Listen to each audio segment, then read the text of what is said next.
Mengapa pasangan Paman Birin dan Haji Muhyiddin dikenal sebagai pasangan tangguh yang berpeluang untuk memenangkan Pilgub 2020 yang akan datang?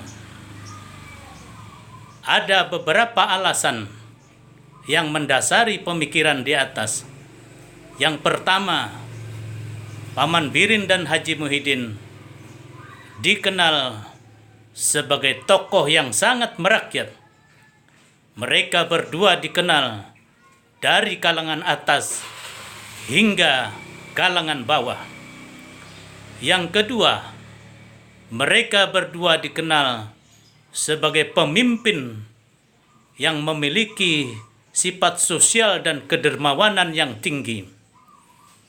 Kedermawanan mereka dibuktikan ketika mereka menjabat sebagai kepala daerah. Baik Paman Birin maupun Haji Muhyiddin, mereka berdua semuanya tidak menggunakan fasilitas negara untuk memperkaya diri sendiri.